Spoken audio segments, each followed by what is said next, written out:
নমস্কার বন্ধুরা, আজকে সিম আলু বেগুন দিয়ে মাসকলাইয়ের বড়ি দিয়ে নিরামিষ ঝোল নিয়ে আসলাম।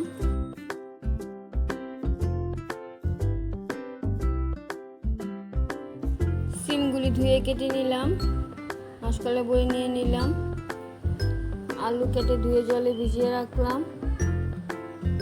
বেগুনগুলিও কেটে নিয়েছি, একটু মোটা সাইজে কেটে নিলাম।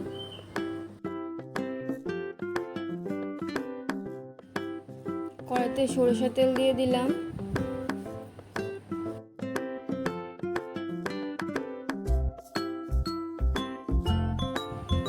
তেলটা ভালো করে গরম হয়ে গেলে মাসকলাইয়ের বড়িগুলি ভেজে নিলাম।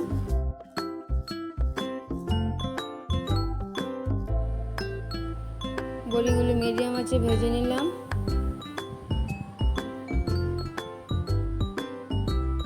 এই তেলটার মধ্যেই সিমগুলি দিয়ে দিলাম, বেগুনগুলিও দিয়ে দিলাম, একসাথে হলুদ দিয়ে ভেজে নিলাম।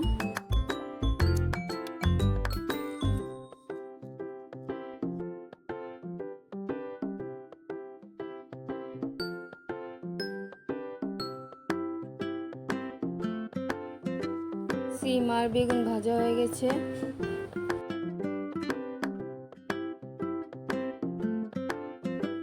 কড়াইতে আবার তেল দিয়ে দিলাম,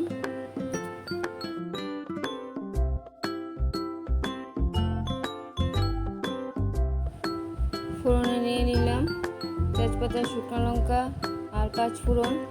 তেল গরম হয়ে গেলে ফোড়নটা দিয়ে দিলাম।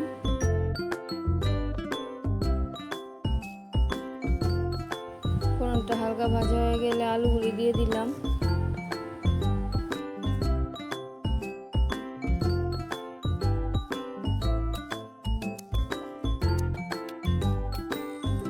হলুদ দিয়ে আলুগুলি ভেজে নিলাম।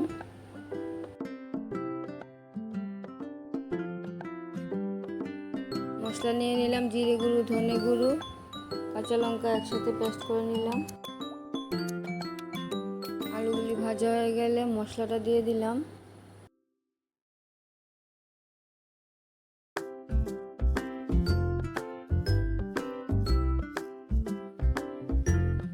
একসাথে মশলা আর আলু কষিয়ে নিলাম।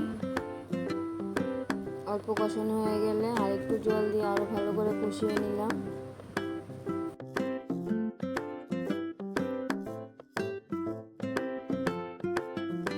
কালারের জন্য কাশ্মীরি লাল লঙ্কা গুঁড়ো দিয়ে দিলাম।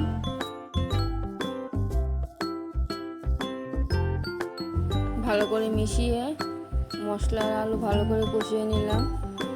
কষানো হয়ে গেলে লবণটা দিয়ে দিলাম।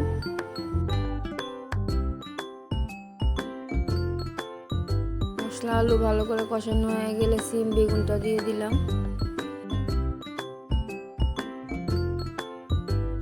সিম বেগুনটা মশলার সাথে আর একটু মিশিয়ে গরম জল দিয়ে দিলাম।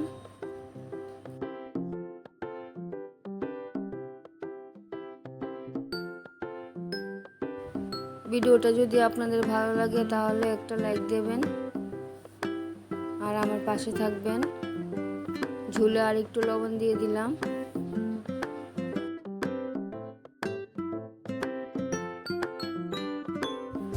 আমি একটু ঝোল বেশি রেখেছি, কারণ মাসকলাইয়ের বড়ি দিলে ঝোল টেনে নেই। সব কিছু সিদ্ধ হয়ে গেলে মাসকলাইয়ের বড়িগুলি দিয়ে দিলাম।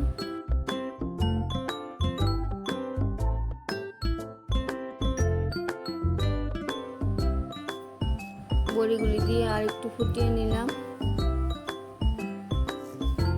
বড়িটা সিদ্ধ হয়ে গেলে ধনেপাতা কুচি দিয়ে দিলাম।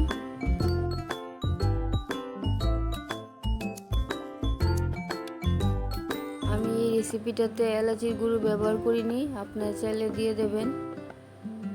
সিম বেগুন আলু ধনেপাতা মাসকলাইয়ের বড়ির রেসিপি কমপ্লিট হয়ে গেছে। সবাই ভালো থাকবেন, সুস্থ থাকবেন। দেখা হচ্ছে পরের ভিডিওতে। ধন্যবাদ।